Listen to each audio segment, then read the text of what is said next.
Hello guys, welcome to YouTube channel learning statecraft. I hope आप सब लोग ठीक होंगे।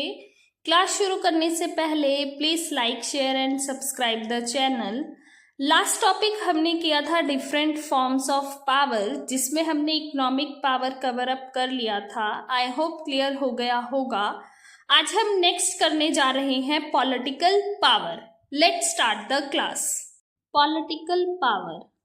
Political power is the ability to shape, influence, or control the behavior of individuals, organizations, or entire societies through laws, decisions, and leadership.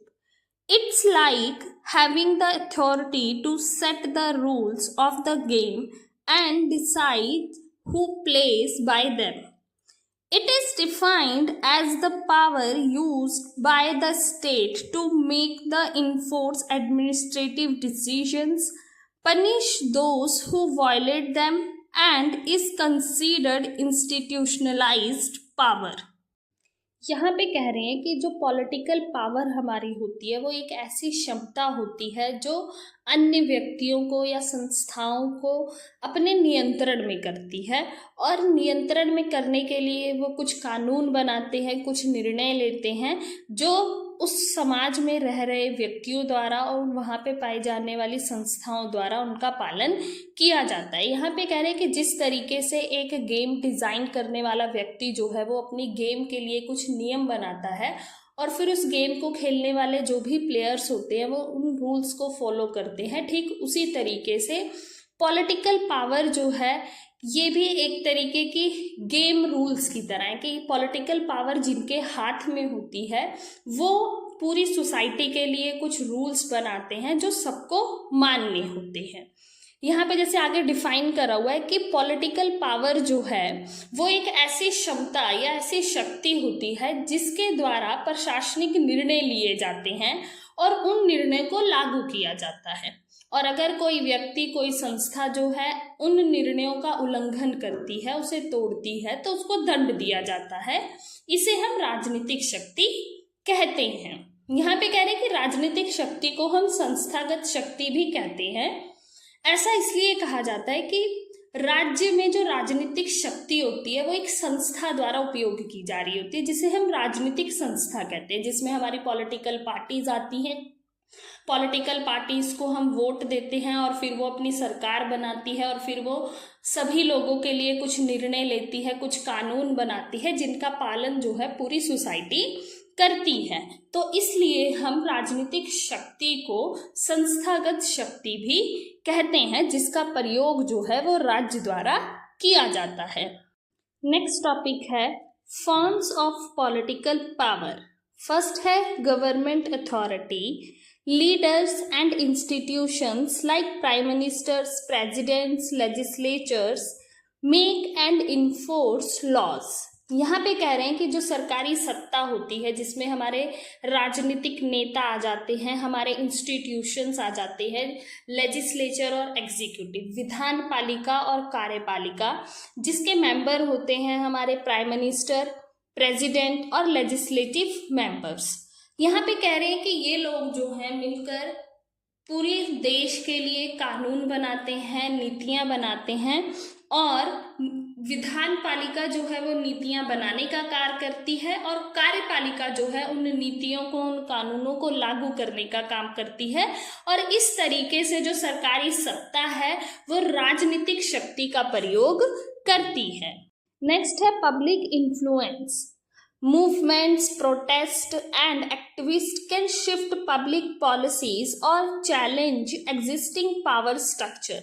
यहाँ पे कह रहे हैं कि जो जनता का व्यवहार है उसको प्रभावित करने के लिए हमारे समाज में कुछ समाज सेवक पाए जाते हैं, एक्टिविस्ट पाए जाते हैं, जो विरोध द्वारा या कह सकते हैं आंदोलन द्वारा लोगों के विचारों को प्रभावित करते हैं और सत्ता में बैठी जो हमारे राजनीतिक दल है उसके लिए कहीं ना कहीं बाधा के रूप में कार्य करते हैं। क्योंकि अगर सरकार कोई गलत नीति बनाती है, कानून बनाती है, तो जो समाज सेवक होते हैं, जो एक्टिविस्ट होते हैं, वो कहीं ना कहीं उन पॉलिसीज का विरोध करते हैं, उसके खिलाफ आंदोलन करते हैं, जनता के जो विचार हैं उनको प्रभावित करते हैं, जिससे सरकार के लिए कहीं ना कहीं वो एक मुसीबत बन जाते हैं या उनके लिए एक समस्या के रूप में कार्य करते हैं। क्योंकि इससे जो सरकार में बैठे हुए नेता लोग हैं उनको अपने द्वारा बनाई गई नीतियों को कई बार बदलना पड़ता है, उसमें बदलाव करना पड़ता है।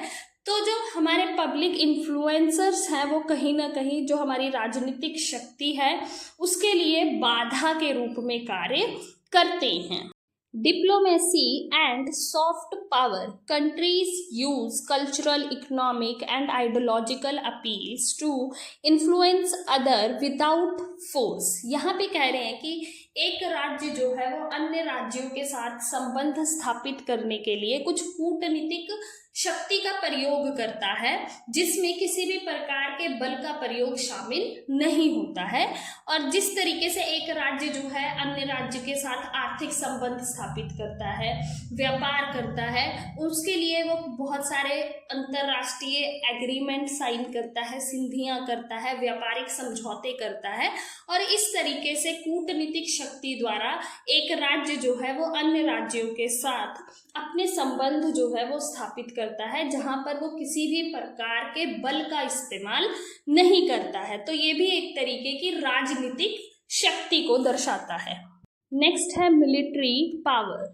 Though less ideal, armed forces still play a major role in enforcing national policies and projecting strength.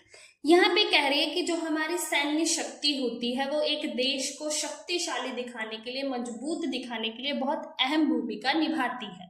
लेकिन इसका इस्तेमाल जो है वो कम से कम किया जाता है, क्योंकि हम चाहते हैं कि हमारे विश्व में शांति बनी रहे, लोगों के बीच में, देशों के बीच में लड़ाई झगड़े जो है वो कम से कम हो।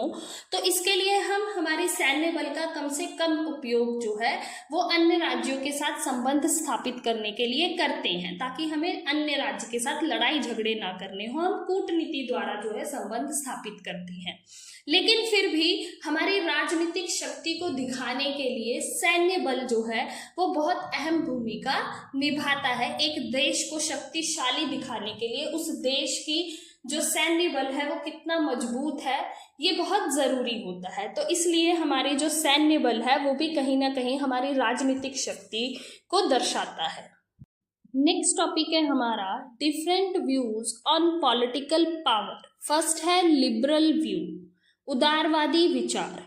यहाँ पे कह रहे हैं कि उदारवादी जो हमारे विचारक हैं उनका मानना ये है कि जो राजनीतिक शक्ति होती है वो किसी एक व्यक्ति या व्यक्तियों के समूह के पास नहीं होती है, बल्कि सारी जनता के पास होती है। वो कह रहे हैं कि अगर हम आज के कंटेम्प्रेरी वर्ल्ड की बात करें, वर्तमान राज्यों की बात करें, तो यहाँ पर हम देखते हैं रिप्रेजेंटेटिव डेमोक्रेसी है, जहाँ पर जो लोग हैं उनके द्वारा चुने हुए जो सदस्य होते हैं, जो उनके रिप्रेजेंटेटिव्स होते हैं, वो जनता के लिए उत्तरदायी होते हैं और वो एक निश्चित टाइम के लिए चुने जाते हैं। एक निश्चित कार्यकाल होता है उनका और उन्हें बदला जा सकता है। तो ये कहते हैं कि जो हमारी राजनीतिक शक्ति होती है वो जनता द्वारा चुने हुए प्रतिनिधियों के पास होती है, इसलिए जो शक्ति का मूल स्रोत है वो जनता है। इसलिए जनता जो है वो राजनीतिक शक्ति का प्रयोग करती है, ऐसा मानना है उदारवादी विचारकों का। नेक्स्ट है मार्क्सिस्ट व्यू, मार्क्सवादी विचार। यहाँ पे कह रहे हैं कि मार्क्सवादी विचारकों का मानना ये है कि राजनीतिक शक्ति का प्रयोग जो है ये उन लोगों द्वारा किया जाता है जिनका उत्पादन और उत्पादन के साधनों पर नियंत्रण है, जिसे मार्क्सवादी विचारक पूंजीपति वर्ग कहते हैं।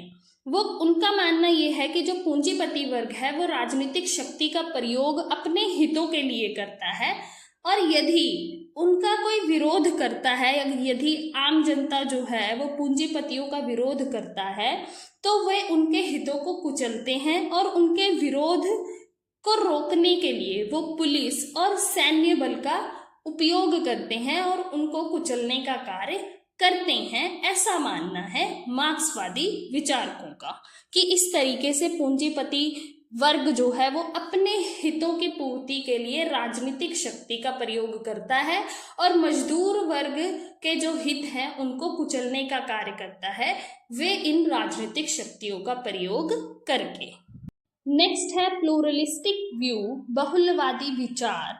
बहुलवादी विचारकों का मानना यह है कि जो राजनीतिक शक्ति है इसका प्रयोग किसी एक संगठन या केवल राज्य द्वारा नहीं किया जाता है। इनका मानना यह है कि मनुष्य ने अपनी आवश्यकताओं की पूर्ति के लिए अनेक समूह और संघ जो हैं वो बनाए हैं, तो राजनीतिक शक्ति का जो स्वरूप है वो भी बहुलवादी है। इसलिए राजनीतिक शक्ति का प्रयोग जो है वो आर्थिक, सामाजिक, सांस्कृतिक, धार्मिक और राजनीतिक समूहों और संघों द्वारा किया जाता है, किसी एक संस्था द्वारा इसका प्रयोग नहीं किया जाता है। नेक्स्ट है एलिटिस्ट व्यू, विशिष्ट वर्गीय विचार।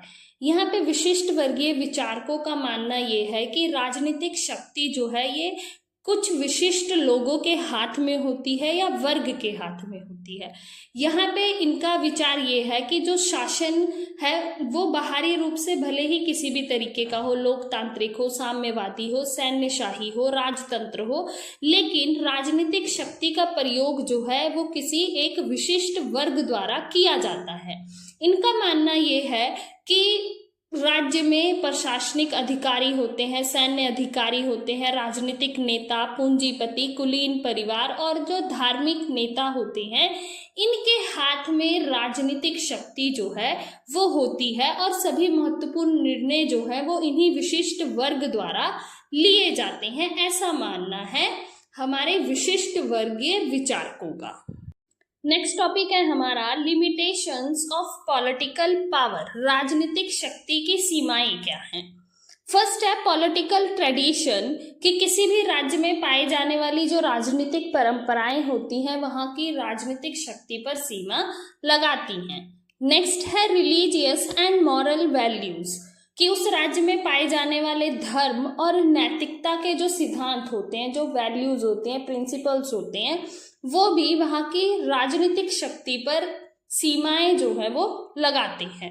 नेक्स्ट है इकोनॉमिक, सोशल, कल्चरल ऑर्गेनाइजेशंस, कि उस राज्य के अंदर पाए जाने वाले आर्थिक, सामाजिक और सांस्कृतिक संगठन जो होते हैं वो भी उस राज्य की राजनीतिक शक्ति पर सीमाएं लगाने का कार्य करते हैं। नेक्स्ट है प्रेशर ग्रुप्स, दबाव समूह, कि एक राज्य में जो पाए जाने वाले दबाव समूह होते हैं वो भी राजनीतिक शक्ति पर सीमाएं लगाते हैं। नेक्स्ट है ओपोजिशन पार्टी, विरोधी दल जो होता है वो भी राज्य में पाए जाने वाली जो सरकार होती है, जो पक्ष होता है, उसके कार्यों पर निगरानी रखती है और इस तरीके से वो उस राज्य की राजनीतिक शक्ति पर सीमा लगाती है।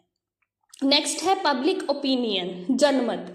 जनमत जो है ये भी राज्य की राजनीतिक शक्ति पर सीमा लगाती है, क्योंकि जो पक्ष में सरकार होती है वो चाहती है कि जनता का जो भी निर्णय है, जो भी ओपिनियन है वो उनके पक्ष में होना चाहिए, तो इस हिसाब से वो कार्य जो है करते हैं, नीतियों का निर्माण करते हैं। तो इस तरीके से जो हमारे पब्लिक ओपिनियन होता है, जनमत होता है, वो भी राजनीतिक शक्ति पर सीमाएं लगाने का कार्य करता है। नेक्स्ट टॉपिक है हमारा political power in the context of India.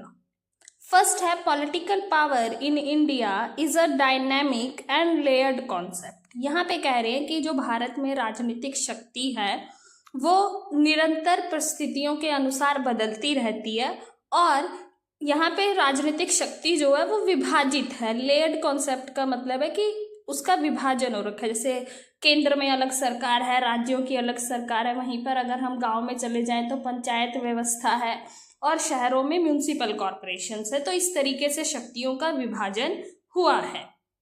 Next है foundations of India political power is people and constitution. यहाँ पे कह रहे हैं कि जो भारत में राजनीतिक शक्ति है वो लोगों द्वारा मिलती है या हमारे जो संविधान है उसके द्वारा प्राप्त की जा सकती है। नेक्स्ट है India follows a parliamentary system with a dual polity central and state. यहाँ पे कह रहे हैं कि इंडिया जो है यहाँ पे पार्लियामेंट्री फॉर्म ऑफ गवर्नमेंट है, संसदीय सरकार है, जहाँ पर हमारी जो राजनीतिक शक्ति है वो केंद्र और राज्य में विभाजित है। नेक्स्ट है local governance, panchayati raj and municipalities. Panchayati raj व्यवस्था जो है ये हमें गांव में, ग्रामीण क्षेत्रों में देखने को मिलती है, और वहीं पे म्यूनिसिपल कॉरपोरेशंस जो है ये हमें शहरों में देखने को मिलता है। ये हमारी जो लोकल पॉलिटिक्स है उसके साथ डील करता है। जो हमारी लोकल प्रॉब्लम्स होती हैं, कम्युनिटी प्रॉब्लम्स होती हैं, उन सबको सॉल्व करने का काम जो है करती है हमारी लोकल गवर्नेंस। नेक्स्ट है checks and balances, judicial system and election commission. यहाँ पर भारत में जो शक्ति संतुलन है, चेक्स एंड बैलेंसेस है, इसका कार्य जो है हमारी न्यायपालिका करती है, जो कानूनी व्यवस्था द्वारा कानूनों को लागू होने के बाद लोगों के अधिकारों की रक्षा करना, कानूनी व्यवस्थाओं को बनाए रखना, कहीं पे अन्याय है तो इंसाफ देने का कार्य जो है वो हमारी न्यायपालिका करती है। और इलेक्शन कमीशन जो है ये भी हमारे राजनीतिक दलों पर निगरानी रखते हैं और राजनीतिक दलों को नियंत्रण में करते हैं चुनाव के समय पर। तो इस तरीके से भारत में चेक एंड बैलेंसेस जो है वो भी रखा जाता है। तो इस तरीके से जो हमारी राजनीतिक शक्ति है इसका प्रयोग भारत में होता है। आज की क्लास हमारी यहीं तक होगी। आई होप कि आज जो हमने टॉपिक किया है पॉलिटिकल पावर ये क्लियर हो गया होगा। अगर किसी का कोई भी क्वेश्चन है तो वो प्लीज़ कमेंट करके पूछ सकते हैं। आज की क्लास ख़त्म करने से पहले मेरा आप लोगों से एक क्वेश्चन है कि अभी हमने पीछे एक टॉपिक किया elitist view on political power कि विशिष्ट वर्गीय विचारकों का क्या मानना है राजनीतिक शक्ति को लेकर। तो हमने पढ़ा कि उनका मानना ये है कि जो राजनीतिक शक्ति होती है वो कुछ विशिष्ट लोगों के हाथ में केंद्रित होती है। तो इस पर आपका क्या विचार है ये ज़रूर शेयर कीजिएगा। आज की क्लास हमारी यहीं तक होगी। Thank you for watching. Please like, share and subscribe the channel.